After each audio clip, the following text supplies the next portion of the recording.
हमारे सामने एक ईमेल अपने बड़े अफसरों को करके उन्होंने स्वयं ऑर्डर की कॉपी मंगवाई है और उन्होंने स्वीकार किया है कि हमने यहाँ की गाड़ियों को पास करने के लिए झुलझुली भेजने का कोई निर्देश जारी। अधिकारियों के पास स्वयं भी इस तरीके का कोई आदेश पत्र नहीं है। बिना आदेश पत्र के इस तरीके से बुराड़ी ट्रांसपोर्ट अथॉरिटी की गाड़ियों को पास करने के लिए झुलझुली भेजना एकदम नाजायज।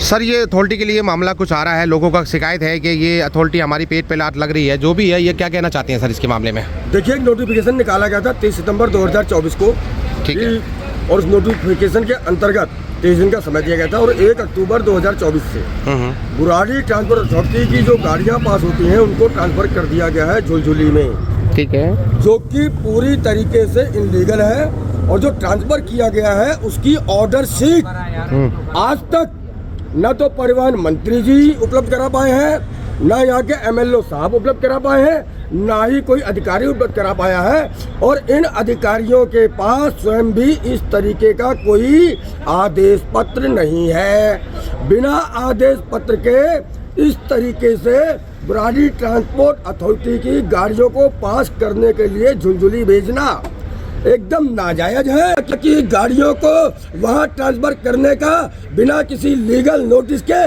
बिना किसी लीगल आदेश के दुस्साहस किया है, जिसके लिए इनके ऊपर FIR होनी चाहिए। वो चाहे ट्रांसपोर्ट मिनिस्टर हो, वो चाहे ट्रांसपोर्ट कमिश्नर हो, या यदि उसमें कोई बुराड़ी ट्रांसपोर्ट अथॉरिटी का भी कोई अधिकारी मिला है उसके खिलाफ भी FIR होनी चाहिए और उस FIR के साथ उनको कानूनन दंड मिलना चाहिए। और जो झुलझुली ट्रांसफर किया गया है वो आदेश फिलहाल तो हमारे पास है नहीं, लेकिन फिर भी इन्होंने कोई दबे छुपे चोरी छिपे कोई आदेश जारी किया हो उसको रद्द किया जाना चाहिए।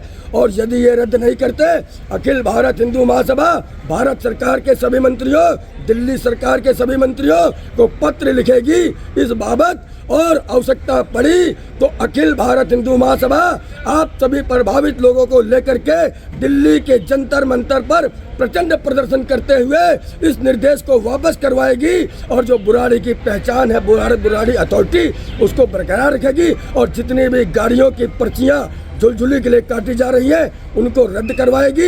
ये एक पहचान है, इस पहचान को मिटाने का प्रयास किया जा रहा है।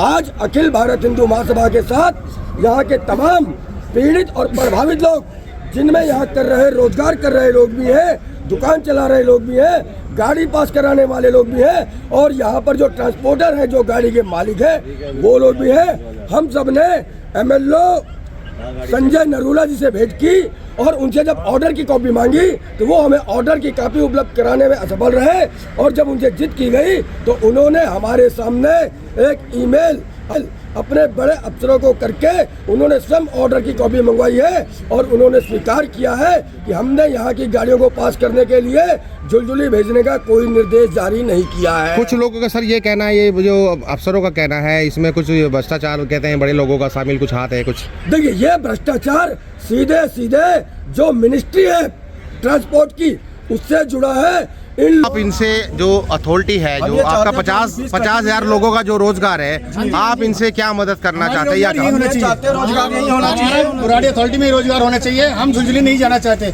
अच्छा। जो झुलझुली जाते हैं ना गाड़ी वाले, वहाँ जो उल्टा पैसा मांगा जाता है, 4,000 5,000 रुपये मांगते हैं गाड़ी वाले से, नहीं देते तो कहते हैं ले जा अपनी गाड़ी यहाँ से, आपसे ले जा, नहीं करेंगे हम। और सर यहाँ से जबरदस्ती काम करते हैं। को यहाँ से भेजने का इन अफसरों के पास किसी भी अधिकारी के कोई रीजन नहीं है, कोई ऑर्डर नहीं है। इनका अंधेरगर्दी चल रहा है, जो मोटा पैसा दे रहा है उनके पास काम भेज रहे हैं। लुधियाना पंजाब कहीं भी चले जाइए, अगर वहाँ से आप पूछेंगे ना कि दिल्ली में बुराड़ी अथॉरिटी कहाँ है, सीधा पहचान है ये, और ये पहचान खत्म हुई। कितने साल से ये अथॉरिटी है आपके इधर? ये मेरे हिसाब से 44 साल से है। 44 साल से? मेरी उम्र 44 साल है, ज्यादा पहले 35 साल से तो मैं देख रहा हूँ। हाँ जी 30-35 साल से ज्यादा हो गए इस अथॉरिटी को यहाँ रहते हुए, काम करते हुए हम लोगों को, और हम आज से नहीं कई ये सालों पहचान है दिल्ली की। किसी की फोटोकॉपी है की दुकान है, किसी की कोई रील टपकाता है, कोई गाड़ी में रिफ्लेक्टर लगाता है, सबकी रोजी रोटी लगी हुई है इसमें। और इसको छीन करके झुंझुनू जंगल में भेजा जा रहा है, जंगल राज में, जहाँ पे कहता है कि कट्टा अगर कोई कुछ बोले तो खेत में गिरा दो। तो और हम ऐसे तो अनुरोध करते हैं ऐसे प्रशासन किस लोगों से। ने, जितने लोग जो यहाँ से वहाँ जाते हैं काम करने के लिए, उन लोगों का ये जो आप कह रहे अब हैं, तक जो लोग गए हैं, आप एक बार उनसे उनकी अपनी बत्था पूछिए अरे वहाँ उनसे, तो काम वो करने बताएंगे नहीं देते। न पीने का पानी, न खड़ा होने की जगह। अगर आपने कुछ अपशब्द कहे तो आपको डाल दिया जाएगा खेत में।